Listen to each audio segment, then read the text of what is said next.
नमस्कार दोस्तों, आज का जो हमारा विषय है वो है जेनिटल हर्पिस। तो आज हम जानेंगे जेनिटल हर्पिस के बारे में कि ये क्या है और इसका इलाज क्या, इसके लक्षण क्या हैं और इसमें किस तरह का इलाज जो है वो किया जा सकता है और कैसे कैसे इलाज से इससे जो है वो बचाया जा सकता है व्यक्ति को। तो आइए सबसे पहले जानते हैं कि जेनिटल हर्पिस है क्या। जेनिटल हर्पिस या फिर HSV यानी कि दांत सिंप्लेक्स वायरस के कारण जो है ये होने वाली एक बहुत ही आम यौन संचारित बीमारी है, जिसे कि STD यानी कि सेक्सुअल ट्रांसमिटेड डिजीज़ भी कहा जाता है। तो ये जननांग क्षेत्र में हर्पेटिक घाव, खुजली, दर्दनाक फफोले और अल्सर का गठन, जननांग दांत के कुछ सामान्य लक्षण जो हैं तो वो हैं। और जेनिटल हर्पिस जो वायरस है ये दो प्रकार के होते हैं, यानी कि HSV यानी कि जेनिटल हर्पिस वायरल टाइप 1 और टाइप 2। तो ये टू टाइप्स के जो होते हैं और जो टाइप 1 है वो आमतौर पर ठंडे घावों को, और जो टाइप 2 है वो जननांग जो दाद है उस पर, उसके कारण ये होता है। तो जननांग दाद जो है उसके लिए कोई स्थायी इलाज तो नहीं है, लेकिन एक बार जब वायरस आपके शरीर के अंदर पहुंच जाता है तो आप केवल प्रकोपों के प्रबंधन के लिए दवा का उपयोग जो है वो कर सकते हैं। और HSV वायरस वर्षों तक निष्क्रिय जो है वो रह सकता है, यानी कि ये कई वर्षों तक निष्क्रिय रह सकता है और हर 2 महीनों में इसका प्रकोप भी हो सकता है। तो प्रकोपों के जो प्रबंधन है उसके लिए सेल्फ केयर, यानी कि इससे बचने के लिए सेल्फ केयर और जो एंटीवायरल दवाएं हैं उसका उपचार एकमात्र इससे बचने का तरीका है। और अब जानते हैं कि जो जेनिटल हर्पिस वायरस है उसका इलाज कैसे किया जाता है। तो जो जेनिटल हर्पिस, क्योंकि जननांग जो दाद है उसके लिए कोई भी स्थायी इलाज नहीं है, जैसे कि मैंने आपको पहले बताया। तो इसके लिए उपचार में केवल अपने आप की देखभाल और जो एंटीवायरल ड्रग्स हैं वही शामिल हैं। और जो जननांग दाद के लिए दवाएं हैं वो मुख्य रूप से जो है वो मौखिक रूप से ही ली जाती हैं, और कुछ मामलों में इंजेक्शन भी है वो लगाया जा सकता है, लेकिन ये ओरल दवाएं या फिर मौखिक रूप से जो है वो मुख्य रूप से दी जाती हैं। और इसका उपयोग प्रकोप की अवधि, यानी कि कितने टाइम से, कितने ड्यूरेशन से ये जो है वायरस की जो इन्फेक्शन है हो रही है, वायरल इन्फेक्शन, और गंभीरता को कम करने के लिए किया जा सकता है। जननांग दाद के इलाज में इस्तेमाल की जाने वाली कुछ आम सी एंटीवायरल दवाएं जो कि मैं आपको बताने जा रही हूँ तो वो है साइक्लोविर, फेमिक्लोविर और वेलासिक्लोविर। तो ये कुछ जो दवाइयाँ हैं आमतौर पर एंटीवायरल दवाइयों का इस्तेमाल किया जाता है, और कुछ सामान्य दवाएं भी हैं जो कि बाज़ार में आसानी से उपलब्ध हैं और ये ओरली की जो है उसकी तुलना में काफ़ी प्रभावी नहीं होती। तो आइए अब बात करते हैं कि जननांग दाद के इलाज के लिए किन किन को जननांग दाद का जो इलाज है वो करवाना चाहिए। तो यदि आपको HSV वायरस जैसे कि बुखार, शरीर में दर्द, ठंड लगना और कुछ मामलों में निम्फ नोड्स में सूजन जो है अगर है, तो आपको फ्लू जैसे लक्षण जो हैं वो होंगे। अगर आपको इस तरह के लक्षण दिखाई दे रहे हैं तो आपको वायरल कल्चर या फिर टेस्ट जो है या फिर न्यूक्लिक एसिड एम्प्लीफिकेशन के लिए डॉक्टर के पास जाना चाहिए। यह किसी भी उम्र में जो है वो विकसित हो सकता है। आमतौर पर ये जो है एक यौन संचारित यानी कि सेक्सुअल ट्रांसमिटेड डिजीज़ जो है वो है, और इसके लिए किस किस को उपचार करवाने की ज़रूरत नहीं है। तो सभी व्यक्ति जो HSV से संक्रमित हैं वे उपचार के लिए इसके पात्र हैं। यहाँ तक कि गर्भ अवस्था के मामले के मौखिक एंटीवायरल दवाएं हैं जिन्हें लिया जा सकता है। और अब जानते हैं इन दवाइयों के जो साइड इफ़ेक्ट्स हैं उनके बारे में। तो जननांग दाद के लिए इलाज में इस्तेमाल होने वाली एंटीवायरल दवाओं के बिल्कुल कोई भी साइड इफ़ेक्ट नहीं है।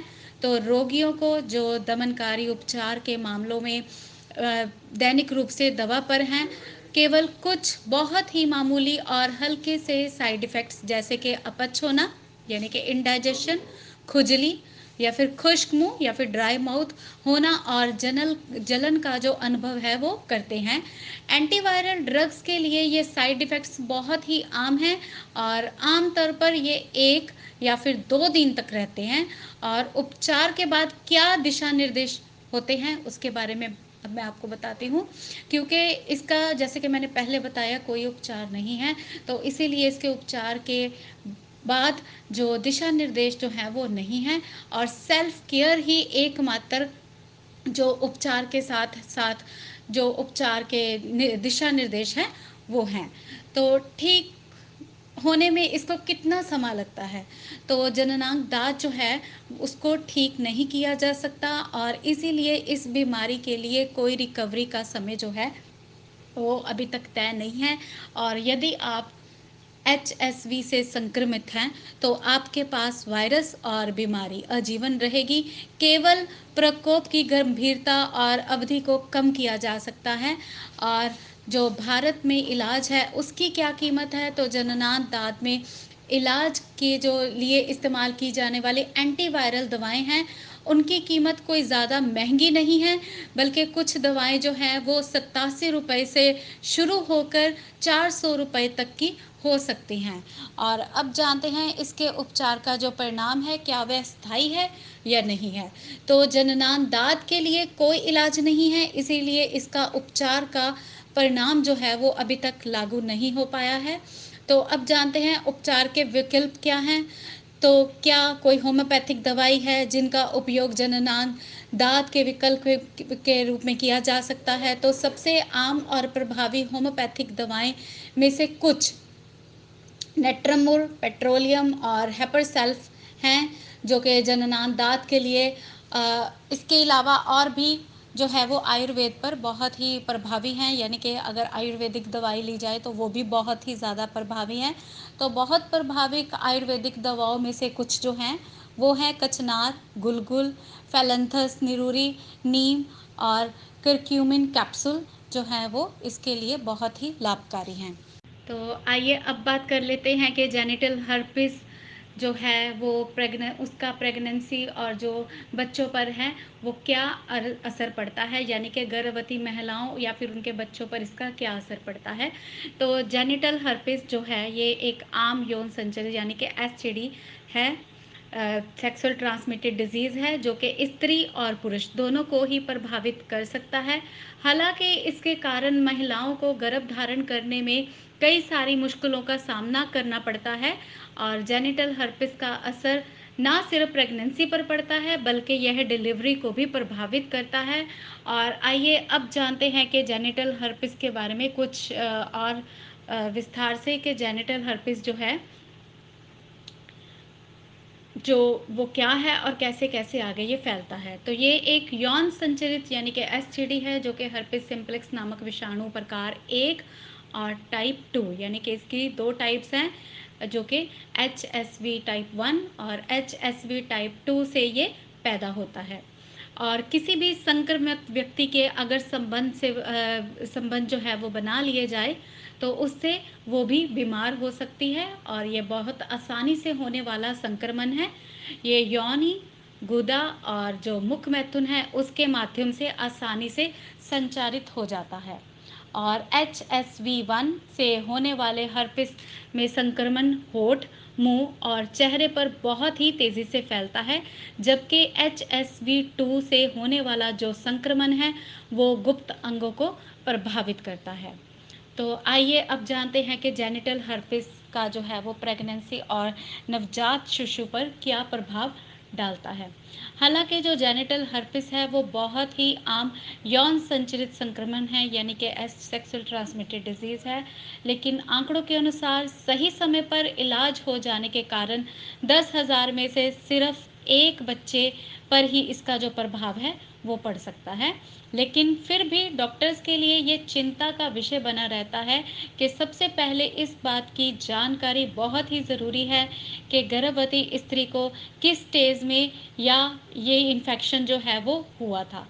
यदि ये इन्फेक्शन माँ को शुरुआती दौर में हुआ, तो ऐसे में बच्चे को इसका खतरा जो है वो या तो बहुत कम होता है या फिर बिल्कुल नहीं होता। और अगर माँ को ये गर्भावस्था के तीसरे तिमाही में होता है, यानी कि थर्ड ट्राइमेस्टर में होता है, तो बच्चों को जो ये इन्फेक्शन है होने का डर बना रहता है। ऐसे में नॉर्मल डिलीवरी भी जो है वो नहीं हो सकती। और यदि महिला को गर्भ धारण करने से पहले हर्पिस है, तो इस अवस्था में उसका शरीर कुछ एंटीबॉडीज़ का उत्पादन करता है, जो इस इन्फेक्शन में लड़ने में मददगार रहती हैं। और ऐसा ही बच्चे के साथ भी होता है। तो नियोनेटल हर्पिस से पीड़ित बच्चे को अंधेपन, ब्रेन डैमेज या फिर यहाँ तक कि उसकी मृत्यु का भी जो खतरा है वो हो सकता है, यानी कि उसकी मृत्यु भी हो सकती है। तो आगे जानते हैं कि क्या जेनिटल हर्पिस में नेचुरल बर्थ संभव है। तो जी हाँ, यह बिल्कुल संभव है, लेकिन कुछ शर्तों के अंतर्गत, जैसे कि प्रसव के समय माँ के अंदर सक्रिय इन्फेक्शन का कोई लक्षण ना दिखाई दे। उदाहरण के तौर पर ताज़े घाव, खुजली, पस या फिर स्राव। तो इसके अलावा यदि माँ समय से अपना इलाज करवा रही है, तो नेचुरल बर्थ जो है वो बिल्कुल संभव है। आगे बात करते हैं बच्चों को स्तनपान करवाने के विषय में। तो अगर जेनिटल हर्पिस से कोई महिला पीड़ित है, तो वो अपने बच्चे को स्तनपान करवा सकती है। बस उसको इस बात का ध्यान रखना होगा कि उसके स्तनों पर किसी तरह का घाव जो है वो ना हो। और अगर जेनिटल हर्पिस का इलाज की बात की जाए, तो हालांकि इसका इलाज जो है वो पूरी तरह से संभव नहीं है, इसे पूरी तरह से ठीक नहीं किया जा सकता, और यह जीवन में दोबारा भी होने के जो चांसेस हैं वो बने रहते हैं। और फिर भी डॉक्टर से उचित सलाह लेकर इसे नियंत्रित किया जा सकता है। और यदि आपको हर्पिस की शिकायत या फिर प्रेगनेंसी से पहले या पहले कभी थी और प्रेगनेंसी के दौरान, और आपको इसका कोई भी लक्षण ना दिखाई पड़े, तब भी यह जो इन्फेक्शन है आपको होने वाले बच्चे को जो आपके होने वाले बच्चे को जो है होने के चांसेस बने रहते हैं। और इसके लिए बेहतर यही होगा कि आप अपने डॉक्टर को सारी जानकारी जो है वो ठीक से दे दें। अब जैसे कि मैंने आपको पहले बताया कि यह यौन संक्रमण जो है वो दो प्रकार के हर्पिक सिम्पलेक्स वायरस के कारण जो है वो होता है, जो कि पहला है HSV वायरस टाइप 1 और दूसरा है टाइप 2। तो जो 1 है वो होठों के या फिर मुंह के आसपास होने वाली दाद से संबंधित है, और जो दूसरा टाइप है यानी कि हर्पिस सिम्प्लेक्स वायरस 2 है, तो वो आमतौर पर जनन अंगों हर्पिस का कारण जो है वो बनता है। तो अब श्लेष्म झिल्ली जो है उसकी जो परतें हैं वो पतली होती हैं, और इसके कारण ये वायरस जो है श्लेष्म झिल्ली के माध्यम से आपके शरीर में आते हैं, और जो कि आपके शरीर को छोटे छोटे घावों या फिर चोटों या आपकी नाक, मुंह और जनन अंगों में पाए जा सकते हैं। यानी कि आपके नाक, मुंह या फिर जनन अंगों पर कोई छोटे छोटे घाव या फिर जैसे चोट होती है, चोट के निशान होते हैं, वैसे जो है उस रूप में पाए जा सकते हैं। और यदि एक बार ये वायरस आपके शरीर में प्रवेश करता है, तो वह आपके शरीर की जो कोशिकाएं हैं उनमें खुद को छिपा लेता है और अपने आसपास के वातावरण को अनुकूलित, यानी कि अपने अनुकूल के समान बना लेता है, जिसमें कि उन्हें ढूंढ पाना बहुत ही मुश्किल हो जाता है। और ये दोनों प्रकार के वायरस पीड़ित लोगों के जो हैं जो कि तरल पदार्थ हैं उनमें शामिल हो जाते हैं, जैसे कि जो पीड़ित लोग हैं उनके लार में यानी कि सलाइवा में, वीर्य में यानी कि सीमन में, और जो योनि स्राव है यानी कि जो वजाइनल सक्रीशंस हैं उसमें ये शामिल हो सकते हैं। और अब जानते हैं इनके लक्षणों के बारे में। तो लक्षण जो है जेनिटल हर्पिस के, तो वो है जो फफोलों की उपस्थिति है उसके आधार पर जननांग हर्पिस के लक्षणों की जो पहचान है वो की जाती है। और जननांग हर्पिस होने की स्थिति में आपको इस प्रकार के लक्षण 2 दिन से 30 दिनों तक के बीच में दिखाई देते हैं। पुरुषों के लिए इसके सामान्य लक्षण में लिंग और अंडाकोश की थैली यानी कि स्क्रोटम या फिर गुद्दा यानी कि एनस का जो क्षेत्र है उसके आसपास छाले जो हैं वो शामिल होते हैं। जबकि महिलाओं में जो इसके लक्षण है, सामान्य लक्षण है, वो योनि, गुद्दा यानी कि एनस और जो इसके आसपास के क्षेत्र हैं वहाँ पर शामिल होते हैं। पुरुष और महिलाओं के जो सामान्य लक्षण हैं उनमें कौन से हैं, जैसे कि इस प्रकार के फफोले या फिर ब्लिस्टर्स जो हैं वो मुंह में, होंठ, चेहरे और कहीं भी जहाँ पर संक्रमित क्षेत्र है वहाँ पे आ सकते हैं। संक्रमित जो क्षेत्र है यानी कि जो इन्फेक्टिशियस एरिया है उसमें फफोले आने से पहले खुजली और तरल स्राव जो है वो होता है। फफोले छाले युक्त यानी कि अल्सरेटेड जो हैं और तरल पदार्थ से भरे हो सकते हैं, यानी कि उनके बीच में एक तरल पदार्थ जो है वो मौजूद रहता है। और इस प्रकार की समस्या होने पर 1 सप्ताह के बाद संक्रमित क्षेत्र में 1 सप्ताह के बाद जो परत है वो दिखाई दे सकती है। आपकी लसिका ग्रंथि यानी फिर या फिर लिम्फ ग्लैंड जिसे हम कहते हैं उसमें सूजन हो सकती है, जो कि शरीर में आने वाले संक्रमण से लड़ती है। आपको इस प्रकार के वायरस के संक्रमण के कारण सिर दर्द, बदन दर्द और बुखार भी हो सकता है। और एक गर्भवती माँ जिसे हर्पिस के लक्षण होते हैं उसमें या फिर उससे जन्मे जो बच्चे हैं उसमें भी हर्पिस के सामान्य लक्षणों में चेहरा, शरीर और जनन अंगों पर अल्सर भी हो सकते हैं। और कुछ मामलों में संक्रमण के जो गंभीर लक्षण हैं वो भी देखने को मिल सकते हैं, जैसे कि बच्चों में जो कि हर्पिस वायरस के साथ जिन बच्चों ने जन्म लिया है उनको अंधापन या फिर मस्तिष्क क्षति यानी कि उनका जो ब्रेन डैमेज है, यहाँ तक कि मौत भी जो है वो बच्चों की हो सकती है। और ये बहुत ही आवश्यक है कि ऐसी महिलाएं जो है वो अपने डॉक्टर को अपने हर्पिस संक्रमण को बताएं, ताकि जो प्रसव के दौरान है उसके बच्चे को वायरस के संक्रमण से बचाया जा सके। अब जानते हैं कि गर्भावस्था में जननांग हर्पिस होने पर क्या क्या करना चाहिए। तो वे महिलाएं जिन्हें गुप्तांग हर्पिस की समस्या है और यदि वे गर्भवती हैं तो उन्हें विशेष सावधानी की आवश्यकता होती है। यदि उन्हें किसी प्रकार का यौन संक्रमण है तो यह होने वाले बच्चे के लिए घातक हो सकता है। और यदि आप नॉर्मल डिलीवरी कराना चाहती है, जो महिला है अगर वो नॉर्मल डिलीवरी कराना चाहती है तो ये संक्रमण उसके बच्चे को भी फैल सकता है। इसीलिए ऐसी स्थिति में जो महिला है वो अपने डॉक्टर से संपर्क करे और अपना इलाज जो है वो अपने डॉक्टर से अपने प्रसव के पूर्व और प्रसव के बाद होने वाली जो संभावनाएं हैं उसकी जांच भी करवाती रहे। और यदि महिला की समस्या है वो ज़्यादा गंभीर है तो बच्चे के स्वास्थ्य के लिए जो प्रसव से अन्य विकल्प जैसे कि ऑपरेशन या फिर वो भी विकल्प जो है वो ऑपरेशन सिजेरियन, वो भी विकल्प जो है वो चुने जा सकते हैं। जननांग हर्पिस गर्भपात या फिर समय पूर्व जन्म यानी कि मिसकैरेज या फिर प्री मेच्योर बर्थ जैसी जो गंभीर गर्भावस्था है, जो कॉम्प्लिकेशंस है, उसका कारण भी ये जो वायरस है या फिर इससे जो है बन सकता है। तो जननांग हर्पिस का निदान के बारे में जानते हैं, यानी कि इसका डायग्नोस कैसे किया जाता है। तो डॉक्टर आमतौर पर हर्पिस वायरस के संक्रमण द्वारा हुए घावों को देखकर इसका जो डायग्नोज है या निदान है वो करते हैं। लेकिन अगर आपके डॉक्टर इसके लिए कुछ परीक्षण दे रहे हैं तो वो भी उसे आप करवा लीजिए, क्योंकि इस संक्रमण की पुष्टि जो है वो करने से पहले वह एक रक्त परीक्षण करके हर्पिस सिम्प्लेक्स वायरस की पुष्टि और जो डायग्नोज है वो कर सकते हैं डॉक्टर। और यदि ऐसा लगता है कि आप जननांग हर्पिस के संपर्क में आ चुके हैं तो आपको अपने डॉक्टर से तुरंत ही संपर्क करना चाहिए। और भले ही आपको इससे किसी भी प्रकार के लक्षण चाहे प्राप्त ना भी हुए हों तब भी आपको अपने डॉक्टर से संपर्क जो है वो करना चाहिए।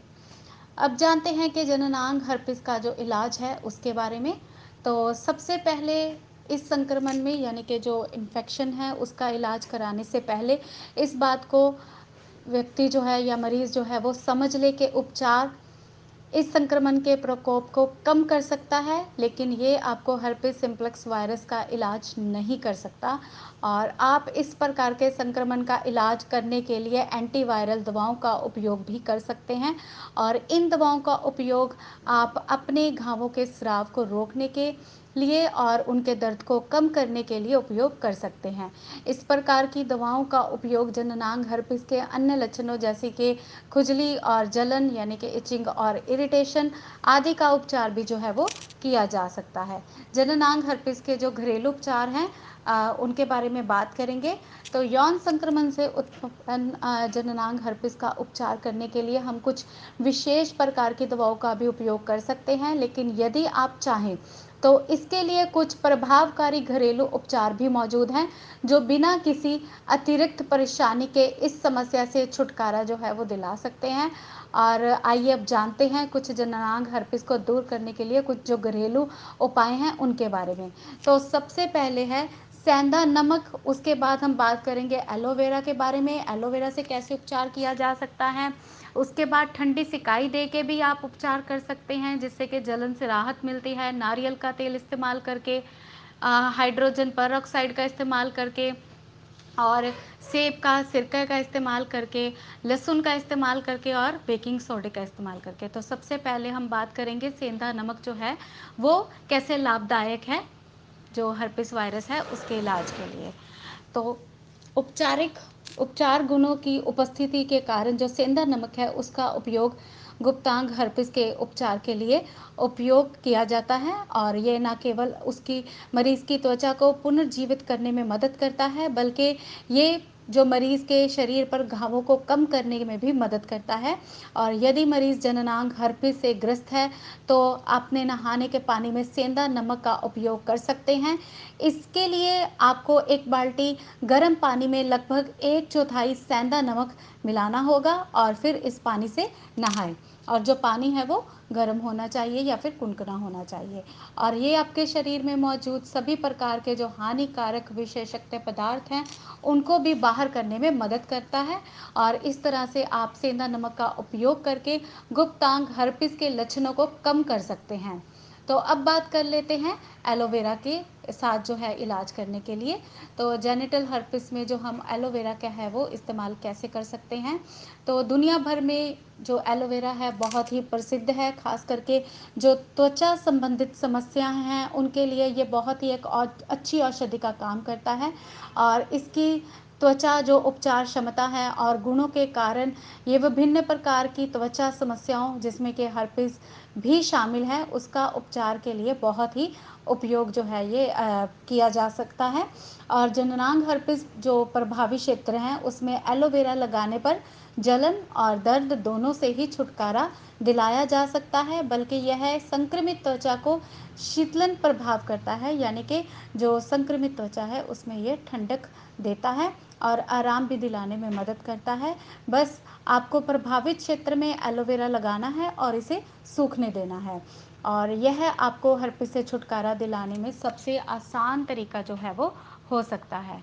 और अब बात करते हैं ठंडी सिकाई के बारे में। तो गुप्तांग में होने वाली जो संक्रमण है उसके कारण खुजली और दर्द से छुटकारा पाने के लिए सबसे अच्छा और बेहतर जो उपाय है वो है ठंडी सिकाई करना। तो ठंडी सिकाई त्वचा के नीचे जो रक्त कोशिकाएं वहिकाएं होती हैं, यानी कि जो ब्लड वेसल्स होती हैं, उनको आराम मिलता है और उनको आराम दिलाने में बहुत ही मदद मिलती है, जो कि जिसके साथ ही दर्द और सूजन भी जो है वो कम हो जाती है, और यह उपचार प्रक्रिया जो है उसको तेज़ करने और आपके जो घाव होंगे उसको कम करने में भी सहायक होता है। इसके लिए आप किसी तौलिए में बर्फ़ के कुछ टुकड़ों को लेकर और थोड़ी थोड़ी देर के बाद प्रभावित क्षेत्र में रखें, और दर्द और संक्रमण के प्रभाव को कम करने के लिए इस प्रक्रिया को 2 से 3 घंटों के बाद दोहराते रहें। लेकिन इस प्रक्रिया को दोहराते समय इस बात का आपने ध्यान रखना है कि हर बार जितनी बार भी आप सिकाई करें उतनी बार आप साफ़ तौलिए का ही, यानी कि जो साफ़ तरीके से साबुन से धुला हुआ हो उसे आपने यूज़ करना है, इस्तेमाल करना है। और या फिर अगर आप इस तरह से नहीं करते हैं तो इससे जो संक्रमण है वो और भी अधिक जो है वो फैल सकता है, और इसके साथ सूजन भी कम हो जाएगी। आगे बात करते हैं नारियल तेल जो है वो जननांग हर्पिस के लिए कैसे लाभकारी है। तो अगर गुप्त अंग में होने वाले जो हर्पिस के उपचार के लिए नारियल तेल के औषधीय गुणों की बात की जाए तो ये बहुत ही गुणों से भरपूर है, और नारियल तेल में एंटीवायरल गुण जो है वो होते हैं, और इसके साथ में एंटीऑक्सीडेंट भी गुण जो है इसमें होते हैं, जिनके कारण जो हर्पिस हैं, हर्पिस के वायरस हैं वो नष्ट हो जाते हैं। और ये हर्पिस वायरस को भी नष्ट करने की जो नारियल का तेल है वो क्षमता रखता है, क्योंकि ये एंटीऑक्सीडेंट और जो एंटीवायरल गुणों से भरपूर है, और साथ ही इसमें मौजूद एंटी इन्फ्लामेटरी जो गुण हैं वो संक्रमण के कारण होने वाली जो सूजन है उसे कम करते हैं, यानी कि आप रात में सोने से पहले जो प्रभावित क्षेत्र है उस पर नारियल का तेल जो है उसका उपयोग कर सकते हैं, और रात भर नारियल के तेल को लगे रहने के बाद आप सुबह इसे गर्म पानी से अच्छी तरह से साफ करें। आप इस तरह से नियमित रूप से प्रतिदिन नारियल का तेल जो है वो उपयोग कर सकते हैं, और इस उपचार को अधिक प्रभावी बनाने के लिए आप नारियल तेल में बराबर मात्रा में शहद मिला लें और हर्पिस के घावों के ऊपर लगाएं। आप इस विधि को दिन में 2 से 3 बार तक जो है वो दोहरा सकते हैं। और अब बात करते हैं हाइड्रोजन पेरोक्साइड के बारे में। तो हाइड्रोजन पेरोक्साइड जो है, घरेलू उपचार के रूप में हाइड्रोजन पेरोक्साइड का उपयोग भी जननांग हर्पिस जो जननांग हर्पिस है उसके इलाज के लिए किया जा सकता है। और हाइड्रोजन पेरोक्साइड में अतिरिक्त ऑक्सीजन अनुरासायनिक रूप में यानी कि एनारोबिक जो है हानिकारक बैक्टीरिया और वायरस के साथ जो है प्रक्रिया करता है और उन्हें नष्ट कर देता है और उपचार प्रक्रिया को गति देता है। आप थोड़ी सी रुई में 3% वाले हाइड्रोजन पेरोक्साइड को लेकर यानी कि याद रखिए हाइड्रोजन पेरोक्साइड जो है वो हमने इसमें 3% वाला यूज़ करना है, और प्रभावित क्षेत्र में लगाने के लिए आप इसको रुई का इस्तेमाल कर सकते हैं। और रुई की मदद से आप हाइड्रोजन पेरोक्साइड जो है वो लगाकर छोड़ दें और फिर उसे गर्म पानी से धो लें, और ये सिर्फ प्रभावित क्षेत्र पर ही आपको लगाना है। और कुछ ही दिनों में आप इस प्रक्रिया को नियमित रूप से कुछ कुछ देर बाद दोहराते रहें, और आपके जो जननांग हर्पिस है उसकी समस्या दूर करने में आपकी ये जो हाइड्रोजन पेरोक्साइड 3% है भरपूर ही मददगार साबित होगा। और अब बात करते हैं सेब का सिरका या फिर एप्पल साइडर विनेगर के बारे में। तो एंटीवायरल गुणों से समृद्ध होने के कारण जो सेब का सिरका है या फिर एप्पल साइडर विनेगर जो है, इस संक्रमण के लिए जिम्मेदार वायरस को नष्ट करने में मदद करता है। और सेब के सिरके में इन गुणों के अलावा कीटाणुशोधक, बांधने वाले और एंटी इन्फ्लामेटरी जो गुण हैं वो भी होते हैं, जो जननांग हर्पिस के लक्षणों को कम करने और उनको पुनः उत्पन्न होने की संभावना को रोकने में मदद करते हैं। अब जो एप्पल साइडर विनेगर है उसे आपने इस्तेमाल कैसे करना है, तो सबसे पहले आप उसके लिए सूती कपड़ा लें और उसमें एक कपास की जो रुई है वो भी आप ले सकते हैं। अगर आपके पास सूती कपड़ा नहीं है, ध्यान दीजिए कि जो सूती कपड़ा है वो साफ़ सुथरा हो, और अगर रुई ली है तो वो भी साफ़ सुथरी हो, और उसे आप सेब के सिरके में भिगा लीजिए। और इसे लगाने पर हल्की हल्की जलन सी महसूस होगी, और इसे फिर धोने से बचें। यानी कि अगर आपको जलन हो रही है तो आप इसे धोएं नहीं, बल्कि धोने से आपको इसे बचना है। और इस प्रक्रिया को दिन में 3 से 4 बार आपको दोहराना है। और इसके अलावा आप एक बड़े चम्मच में सेब का सिरका या फिर उसमें थोड़ा सा यानी कि सेब के सिरके में एक चम्मच एक बड़े चम्मच सेब का सिरका में थोड़ा सा जो शहद है वो आपको मिला लेना है, और साथ ही में 1 कप पानी भी आपने इसमें मिला देना है। और इस प्रकार के संक्रमण के प्रभाव को कम करने के लिए आपको इस मिश्रण को नियमित रूप से दिन में 2 बार जो है इसका सेवन करना है। तो इसके लिए सेवन करने के लिए हमने क्या किया कि 1 कप गर्म पानी लिया, उस यानी कि कुनकुना पानी लिया, और उसमें शहद और सिरका मिलाकर उसका आप दिन में 2 बार सेवन करें। तो जो जननांग हर्पिस के घरेलू उपाय हैं उसमें एक लहसुन भी शामिल है। तो जो लहसुन है इसमें अलाइसन की जो अच्छी मात्रा है वो मौजूद होती है, जो कि एक रासायनिक यौगिक है, और इस यौगिक में एंटीवायरल गुण होते हैं जो कि हर्पिस के लिए जिम्मेदार वायरस को नष्ट करने में मदद करते हैं। और इसके अलावा जो लहसुन है उसमें विटामिन सी भी भरपूर मात्रा में होता है, जो कि प्राकृतिक संक्रमण विरोधी जो इंटरफेरोन है उसके उत्पादन को उत्तेजित करता है। तो इससे जो प्रभावित क्षेत्र है उसमें कच्चे लहसुन या फिर लहसुन का जो तेल है और 15 मिनट लगाकर 15 मिनट तक इंतज़ार करें। शुरुआत में ये थोड़ा सा जलन करेगा, लेकिन ये जलन जल्द ही शांत हो जाएगी, और 15 मिनट के बाद इसे आप कुनकुने पानी से या फिर गर्म पानी से साफ़ कर लें। अच्छे परिणाम प्राप्त करने के लिए आप इस प्रक्रिया को दिन में 2 बार दोहराएं। आप अपनी जो प्रतिरक्षा प्रणाली है उसको बढ़ावा देने के लिए प्रतिदिन खाली पेट कच्चे लहसुन की 2 या फिर 3 कलियों का सेवन भी आप कर सकते हैं। अब जानते हैं बेकिंग सोडा के बारे में कि बेकिंग सोडा जननांग हर्पिस के लिए कैसे गुणकारी है। तो बेकिंग सोडा जो है वो गुप्तांग में होने वाली दाद का सबसे पुराना और प्रभावकारी उपचार जो है वो बेकिंग सोडा का उपयोग किया जाता है और ये आपकी रसोई घर में आसानी से प्राप्त किया जा सकता है, जो कि घावों का इलाज करने में मदद करता है। तो बेकिंग सोडा में घावों को सुखाने की क्षमता होती है और इसका प्रयोग करने पर जो हर्पिस की जलन और दर्द से भी छुटकारा है वो दिला सकता है। और इसका उपयोग करने के लिए आपको कॉटन लेकर उसको पानी में गीला करें और फिर इसमें कुछ बेकिंग सोडा डालें, यानी कि बिल्कुल थोड़ा सा बेकिंग सोडा डालें और फिर इसे प्रभावित क्षेत्र में लगभग 1 घंटे के लिए लगाकर छोड़ दें। 1 घंटे के बाद आपको इसे गर्म पानी से धो देना है और इस प्रक्रिया को भी दिन में 2 बार दोहराएं और यह आपके जननांग हर्पिस के प्रभाव और लक्षणों को कम करने में जो है वो मदद करता है। तो दोस्तों इसी के साथ ही हमारा जो जेनिटल हर्पिस का जो विषय है वो समाप्त होता है। अगर आपको ये अच्छा लगा हो तो प्लीज़ इसे लाइक करें, शेयर करें और हमारे चैनल को सब्सक्राइब ज़रूर करें। धन्यवाद।